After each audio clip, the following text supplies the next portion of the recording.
માતાજીના ઇતિહાસ અને લોકવાયકાઓ હંમેશા શ્રદ્ધા અને ભક્તિથી ભરેલા હોય છે.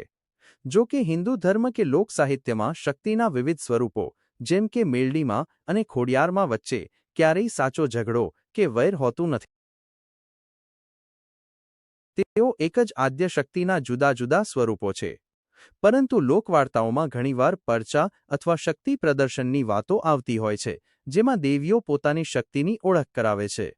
અહીં મેલડીમાં અને ખોડિયારમાંની શક્તિ અને તેમના અસ્તિત્વના ગૌરવની એક રસપ્રદ કથા પ્રસ્તુત છે. શક્તિનો સંગમ, મેલડીમાં અને ખોડિયારમાંની કથા. ગુજરાતની પવિત્ર ધરા પર દેવીઓની અનેક ગાથાઓ ગવાય છે. એક બાજુ ભાવનગરના રાજપરામાં બિરાજતા મગરની સવારી કરનારા આઈ ખોડલ છે, જે નમ્રતા અને મમતાનું પ્રતીક છે. બીજી બાજુ જેમના નામથી જ અનિષ્ટ તત્વો ધ્રુજે છે તેવા મસાણી કે ખુંખાર મેલડીમાં છે, જે ન્યાય અને રક્ષણના દેવી છે. 1. દેવીઓનું પ્રાગટ્ય અને સ્વરૂપ. લોકકથા મુજબ આ બંને શક્તિઓ પોતપોતાની રીતે અદ્ભુત છે. ખોડિયારમાંએ મામડિયા ચારણને ઘેર 7 બહેનો તરીકે અવતાર લીધો હતો, જ્યારે મેલડીમાંના પ્રાગટ્યની કથા રાજા રત્નસિંહ અને કાલિકાના આશીર્વાદ સાથે જોડાયેલી છે. 2. જ્યારે શક્તિની કસોટી થઈ. લોકવાયકા. એક પ્રચલિત કથા મુજબ એક સમયે કોઈ ભક્તની શ્રદ્ધાને કારણે અથવા કોઈ અસુર તત્વના નાશ માટે બંને દેવીઓ સામસામે આવી ગયાની વાતો વહેતી થઈ હતી. ખોડિયારમાંનો પક્ષ. તેઓ શાંત અને ધૈર્યવાન છે. તેઓ આખા જગતની માં છે અને ભક્તો માટે અસંભવને સંભવ કરે છે. મેલડીમાંનો પક્ષ. મેલડીમાં એટલે હાજરાહજુર દેવી. જેનો કોઈ ન હોય તેની મેલડી હોય.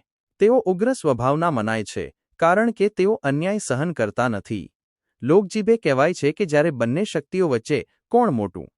એવો પ્રશ્ન ભક્તો દ્વારા ઊભો કરવામાં આવ્યો ત્યારે આકાશમાં વીજળીઓ થવા લાગી અને ધરતી ડોલવા લાગી. મેલડીમાંએ પોતાની ઉગ્રતા બતાવી અને ખોડિયારમાંએ પોતાની શાંતિથી અસીમ શક્તિ પ્રગટ કરી. 3. ઝઘડો નહીં, પણ લીલા. વાસ્તવમાં આ કોઈ સંઘર્ષ નહોતો, પરંતુ એક લીલા હતી. અંતે બંને દેવીઓએ સ્વીકાર્યું કે તું શક્તિ છે તો હું પણ શક્તિ છું. તું ભક્તોની લાજ રાખે છે તો હું ભક્તોનો ન્યાય કરું છું. આ ઘટના પછી બંને દેવીઓના સ્થાનકો પર ભક્તો એક સમાન આદર રાખતા થયા.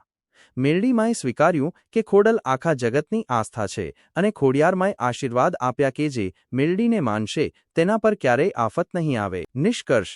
એકતાનો સંદેશ. આપણા શાસ્ત્રો મુજબ એકમ સત વિપ્રા બહુધા વદંતી, સત્ય એક જ છે, પણ તેને જુદા જુદા નામે ઓળખવામાં આવે છે. મેલડીમાં હોય કે ખોડિયારમાં બંનેમાં જગદંબાના જ રૂપ છે. તેમની વચ્ચેનો ઝઘડો એ માત્ર ભક્તોને એ સમજાવવા માટે હતો કે કોઈ નાનું કે મોટું નથી, શક્તિ સર્વવ્યાપી છે. મુખ્ય બોધ. બંને દેવીઓ ભક્તોના કલ્યાણ માટે જ અવતર્યા છે. મેલડીમાં રક્ષણ આપે છે, ખોડિયારમાં જીવતર સુધારે છે. શ્રદ્ધામાં ક્યારેય ભેદભાવ ન હોવો જોઈએ.